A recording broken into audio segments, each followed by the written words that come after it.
नवसाला पावणारा बाप्पा म्हणून ज्या देवतेकडे बघितलं जातं, गणेशोत्सव काळात जगभराचे लक्ष ज्या मूर्तीवर असतं आणि लाखो भाविक ज्या राजाचं दर्शन घेऊन दरवर्षी पावन होतात, तो राजा म्हणजे लालबागचा राजा. अतिशय देखणा, राजेशाही थाटाचा, ध्यानमग्न मुद्रा असलेला, विशाल उंची आणि सिंहासनावर विराजमान झालेला राजा. या राजाला पाहून भक्तांच्या मनात भक्तीची लहर निर्माण झाली नाही तरच नवल. लालबागच्या राजाची मूर्ती ही दरवर्षी गणेशोत्सवाच्या काळात लाखो भक्तांच्या हृदयावर अधिराज्य गाजवते. त्याचं मनमोहक रूप म्हणजे भक्ती आणि सौंदर्य यांचं अद्वितीय मिश्रण आहे.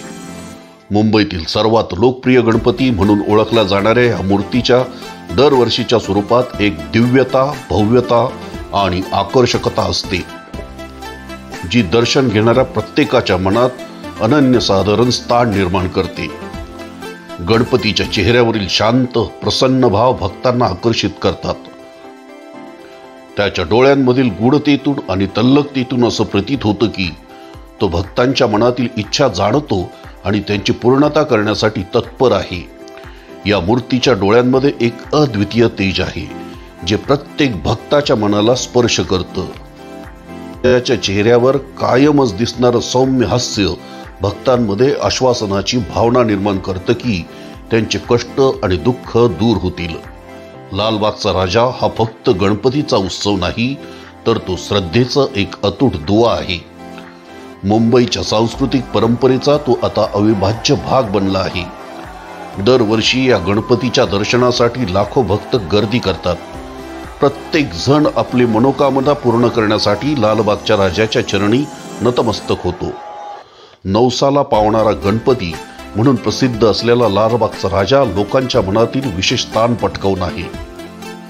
दरवर्षी असंख्य भक्त आपल्या यशस्वी व्यवसायाचं श्रेय, आजारातून बरे होण्याचं श्रेय आणि अन्य अनेक प्राप्त गोष्टींचं श्रेय लालबागच्या राजाला देतात. लालबागच्या राजाची स्थापना 1934 साली करण्यात आली. स्थापनेचा इतिहासही मोठा रंजक आहे. सध्या अस्तित्वात असलेले बाजार इथं निर्माण होण्यासाठी कोळी आणि इतर व्यापारी बंधूंनी नवस केला होता. त्यांची इच्छापूर्ती होऊन पेरुचाळ येथे उघड्यावर भरणारा बाजार 1932 साली बंद होऊन सध्याच्या जागी कायमस्वरूपी बांधण्यात आला. त्यावेळचे शामराव विष्णू बोधे, नगरसेवक कुंवरजी जेठाभाई शहा, डॉक्टर व्ही कोरेगावकर, नाकवा कोकम मामा, भाऊसाहेब शिंदे, डॉक्टर U.A. राव यांच्या प्रयत्नानं जागेचे मालक रजाब अली तय्यब यांनी आपली जागा बाजार बांधण्यास दिली. त्यामुळे 1934 साली होडी वल्लावणाऱ्या दर्या सारंगाच्या रूपात श्रींची स्थापना झाली. येथूनच नवसाला पावणारा लालबागचा राजा म्हणून श्रींची मूर्ती प्रसिद्ध झाली. लोकमान्य टिळकांनी स्वातंत्र्य प्राप्तीकरता जनजागृती व्हावी यासाठी सार्वजनिक गणेशोत्सवाची स्थापना केली. तोच उद्देश त्यावेळेच्या कार्यकर्त्यांनी नजरेसमोर ठेवून धार्मिक कार्याबरोबरच समाज जागृती करण्याचं महत्त्वाचं कार्य हाती घेतलं. 1934 ते 1947 या स्वातंत्र्यपूर्व काळात विविध नेत्यांची व्याख्यानं आयोजित केली जात असत. अखिल भारतीय पुढारी शंकरराव देव, कामगार नेते भाई डांगे, S.M. मिरजकर, भाई जगताप, हिंदुत्वनिष्ठ अनंतराव गद्रे, मुंबई काँग्रेसचे पुढारी S.K. पाटील, गोबा महाशब्दे, भुलाबाई देसाई अशी राष्ट्रीय विचारसरणीची मंडळी इथं व्याख्यान देऊन जनजागृती करत असत. त्या काळात मंडळ गणरायाच्या मूर्तीस निरनिराळ्या नेत्यांची रूपं देत असत. 1946 साली श्रींची मूर्ती नेताजी सुभाषचंद्र बोस यांच्या वेशात दाखवण्यात आली. 1947 साली देश स्वतंत्र झाला. त्यावेळी जनतेस झालेला आनंद शब्दात व्यक्त करणं शक्य नव्हतं.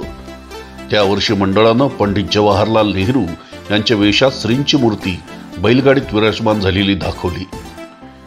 1948 मध्ये महात्मा गांधी यांची हत्या झाली, तेव्हा त्यांच्या वेशभूषेत मूर्ती स्वरूप साकारण्यात आलं. 1947 सालानंतर मंडळाच्या कार्याची रूपरेषा साहजिकच बदलण्यात आली. आता मंडळानं राष्ट्र उभारणीच्या कार्यात हातभार लावण्याचं ठरवलं.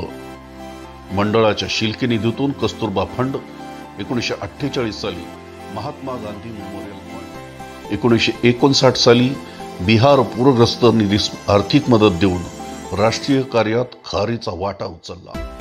तसंच स्त्रींपुढील देखाव्यात देखील बदल करून समाजापुढे राष्ट्रीय कर्तव्याची जाणीव करून देणारे देखावे सादर करू लागले.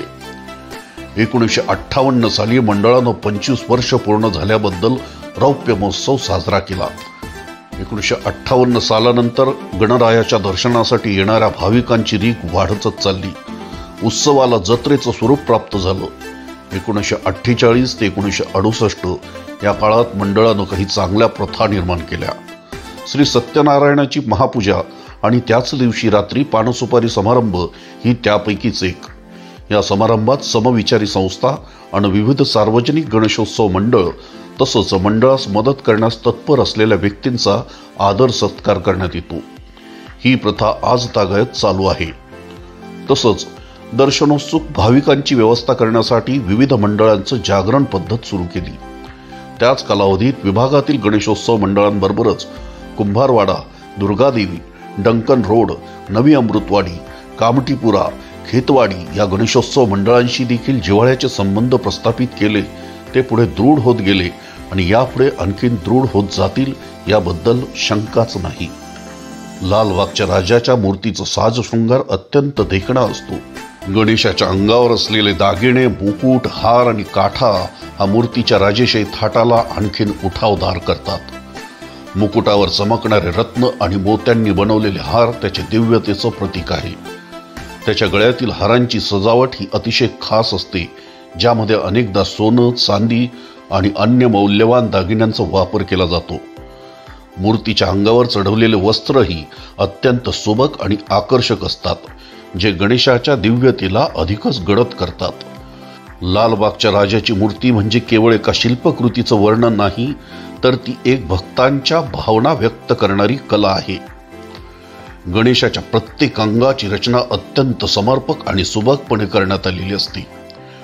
त्याच्या गजमुखाचा मृदुभाव, त्याच्या कानांवर असलेली तपशीलवार शिल्पकला आणि त्याच्या पायांवरील नाजूकता ही सर्व गोष्टी एकत्र येऊन मूर्तीला अधिकच सुंदर बनवतात.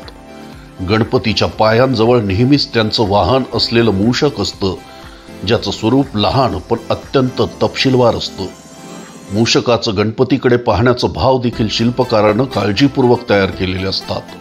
लालबागच्या राजाच्या मूर्तीच्या रंगसंगतीत विशेष महत्त्व दिलं जातं. गणपतीचा गडद लाल किंवा केशरी रंग भक्तांच्या भावनांशी जोडला जातो. त्याच्या वस्त्रांमध्ये वापरलेले रंगही नेहमीच देखणे असतात, जे त्याच्या दिव्यतेला अधोरेखित करतात. मूर्तीच्या चेहऱ्यावरील भाव अधिक स्पष्ट होण्यासाठी आणि मूर्तीचं सौंदर्य आणखी उठून दिसण्यासाठी प्रकाश योजना ही अत्यंत महत्त्वपूर्ण भूमिका बजावते. मूर्तीवर पडणारा प्रकाश तिच्या रूपाचं तेज अधिकच वाढवतो, ज्यामुळे भक्तांना त्या दिव्यतेचं प्रत्यक्ष दर्शन घडतं. लालबागच्या राजाची मूर्ती दरवर्षी नवीन आणि भव्य स्वरूपात बनवली जाते. मूर्तीचे शिल्पकार वर्षानुवर्ष याच शिल्पशैलीला नवं रूप देत आले आहेत. मूर्तीच्या डिझाईनमध्ये बदल होत असले तरी लालबागच्या राजाची प्रमुख वैशिष्ट्य मात्र कायम आहे. त्याची ध्यानमग्न मुद्रा, विशाल उंची आणि गडद लाल रंगाच्या सिंहासनावर विराजमान झालेला राजा. या मूर्तीला पाहून भक्तांच्या मनात भक्तीची लहर निर्माण होते. मूर्तीची उंची साधारणपणे 12 ते 15 फूट असते आणि त्यांचं सिंहासन अत्यंत देखणं असतं. लालबागच्या राजाचं वैशिष्ट्य म्हणजे त्याचं सिंहासन. ते नेहमीच राजेशाही थाटात बनवलेलं असतं. अनेक वर्षांपासून लालबागच्या गणेश मंडळानं मूर्तीच्या भव्यतेवर आणि त्याच्या सौंदर्यावर भर दिला आहे.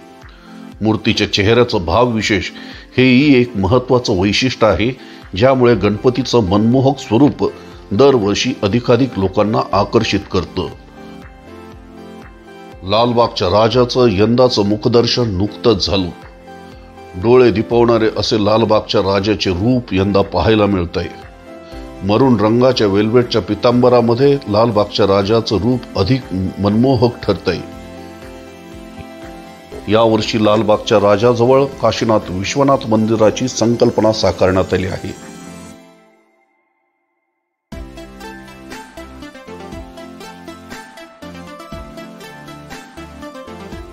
लालबागच्या राजाचं हे 91वा वर्ष आहे.